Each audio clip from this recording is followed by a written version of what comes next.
Today we're going to cover a campground that we stopped at on our way to Devil's Fork State Park. It was a little bit of a trip for us to take all the way up there after school, when school got out, and we wanted to get there before late in the afternoon on Saturday, so we decided to split the halfway difference. Stopped at the KOA in Newberry.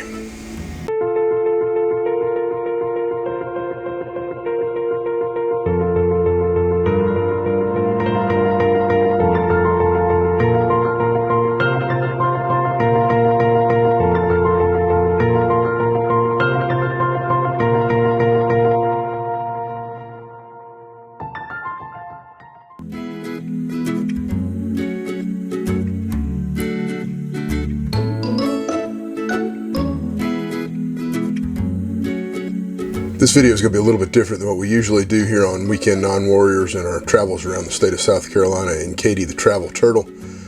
Usually we like to enjoy trips to South Carolina state parks.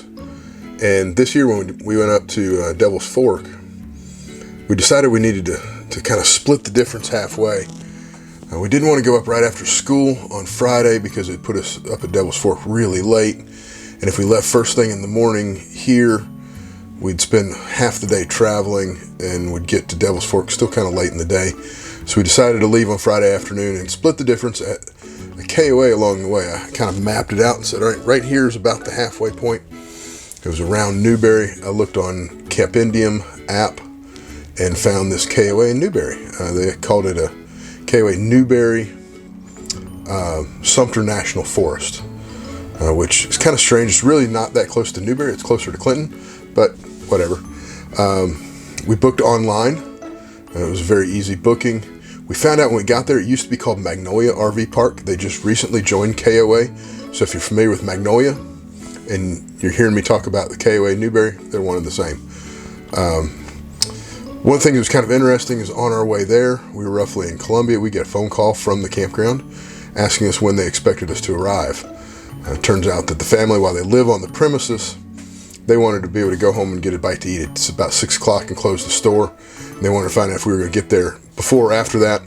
If we were going to get there afterwards, they were going to put a little packet out for us outside for late arrivals. We didn't need that. We got there before 6 o'clock. And once we arrived, the campground looked really nice. I will say we were a little nervous as we were pulling in.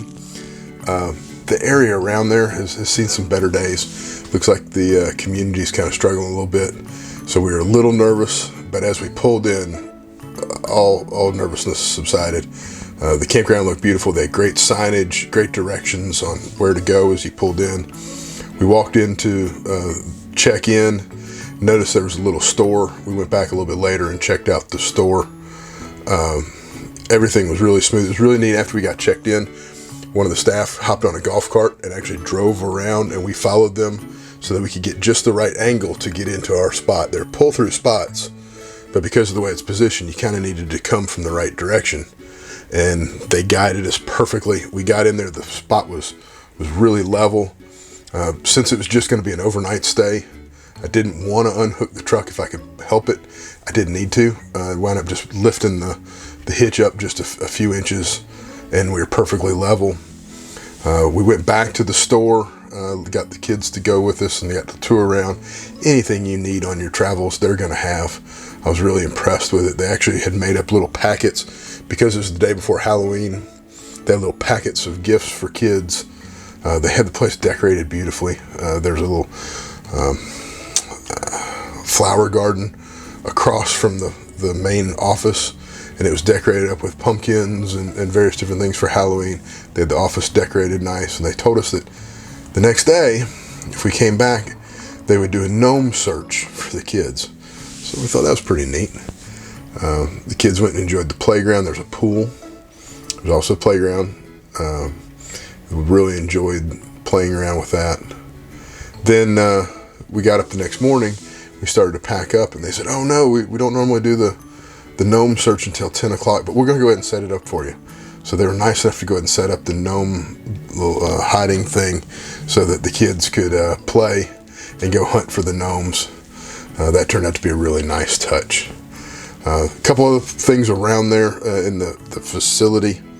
They had a closed-in fenced dog park that was really nice. There was kind of a roof structure where you could have like a picnic shelter. Guess the best way to describe that. All in all, it was a really nice facility. If you're traveling through and you just need a good night's sleep, great place to stop. They're very accommodating. The couple was very, very nice, and have great little things to say about them.